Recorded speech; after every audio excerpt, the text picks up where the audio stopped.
ca/business. The time now on Windsor Morning is 6:22. After months of threats, American President Donald Trump did not immediately impose tariffs on Canada on his first day in office. During his inaugural address, Trump didn't even mention Canada or the northern border. But later in the day, in the Oval Office, he suggested a 25% tariff could be put in place on February 1st. While it's unclear how the president will move forward, politicians on this side of the border are bracing. That includes two Ontario city councillors. Chris Leahy is from Whitby and Rowena Santos is from Brampton. Now, the two of these people are behind a campaign called From City to City. It aims to show the potentially devastating effects of American tariffs on local economies. They even targeted some of those ads at people who attended Trump's inauguration yesterday. Chris Leahy and Rowena Santos join us now. Good morning. Good morning. Well, how are you feeling today now that we have seen President Trump through his first day in office, sort of that speculation starts to subside? Chris, let's start with you. What are your reflections about? Well, I guess it's one of those things. There's part of a relief and concern. So relief that they haven't started on day one, but concern that they're threatening to put it back on February 1st. So it's we've got to double down on our campaign and get our information across to U.S. residents that tariffs are bad for U.S. and Canadian jobs. And Rowena, what about you? Yeah, well, ultimately, trade wars are going to hurt local economies the most.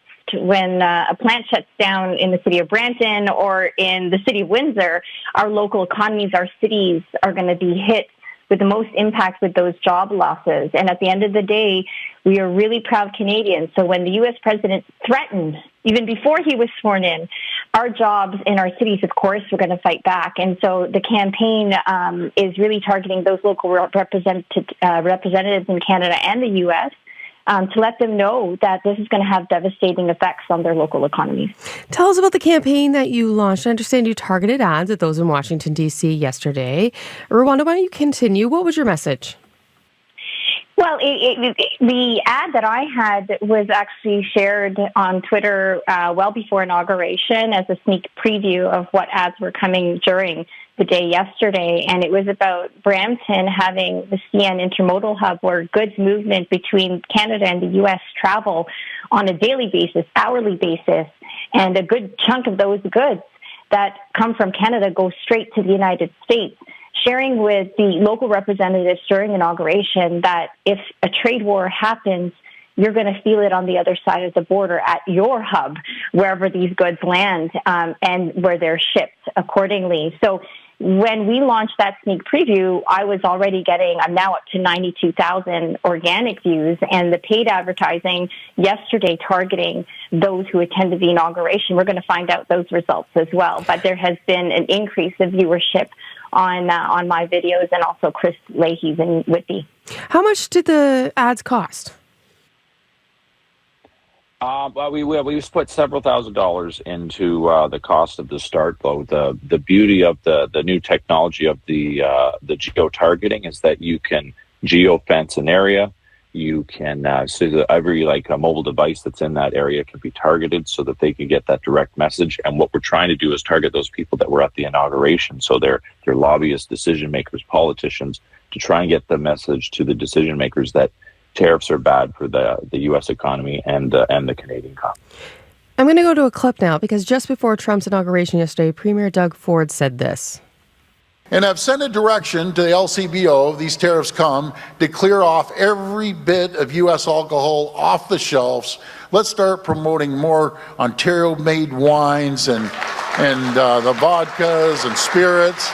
That's what we need to do. We're the largest purchaser of alcohol in the entire world. They will feel the pain. I will make sure I communicate this to our other premiers that they should be following suit. That's Premier Doug Ford speaking Monday morning in a speech to the Rural Ontario Municipal Association. Rowena, what's your reaction to how Ford has handled these tariff threats? I support his fight back and his pushback against a bully trying to threaten our local jobs and our local economy here in Ontario. Over the holidays, I went to Tennessee to visit some friends and actually had the opportunity to tour the Jack Daniel's distillery in the small town of Lynchburg, Tennessee, where they produce and bottle every single drop of their famous whiskey. And in that small town, Jack Daniel's is the main source of jobs for those people. And in fact, the rye that they get for their product is mostly sourced from Canada. And so I know through that personal experience over the holidays that should Doug Ford follow through with taking Jack Daniel's off the shelf, that small town of Lynchburg, Tennessee will definitely feel it. And that's the sort of thing that Donald Trump doesn't realize what he's doing in terms of local American economies that rely on Canada. Chris, why is it important for you as a local councillor to add your voice to this tariff conversation? Why not leave it to the provinces and the federal governments to handle? Well, the problem is then I'm basically, the challenge is in Ottawa, we're seeing a bit of a vacuum, and it's important. Like residents in Whitby and Durham are concerned about the impacts of losing their jobs. 10% of our local economy is manufacturing in Durham region. A big part of that is GM and all the subsidiaries that support that. And we need to take action. Like nobody elects people to be, even at the local level, to sit back and wait and hope everything's going to work out for the best. When we see Trump and the U.S. being a bully and treating Canadians badly, we need to respond with strength. We need to show that we're not pushovers up in Canada, and we need a municipal response. There's that vacuum in Ottawa, and it's up to us to influence municipal counterparts in the U.S. to try and push against their state and federal counterparts to try and say tariffs are bad for their economy, they're bad for their local jobs, and they're bad for Canadians. And how did the two of you partner up on this? Well, I'm on the west side of the GTHA, where auto manufacturing, the CN Intermodal Hub, and various other important advanced manufacturing is in terms of jobs. And then Whitby is on the other side of GTHA, the east end, and supplies the United States with electricity as well as auto manufacturing, same as Brampton. We got together because as local officials, our residents are calling on us for answers, especially when it comes to their jobs. And so Chris and I started to launch this campaign from citytocity.ca, encouraging our colleagues across the whole GTHA and through some of my contacts at FCM to join our efforts to defend our local economies. And have you reached out to other municipalities outside the GTA?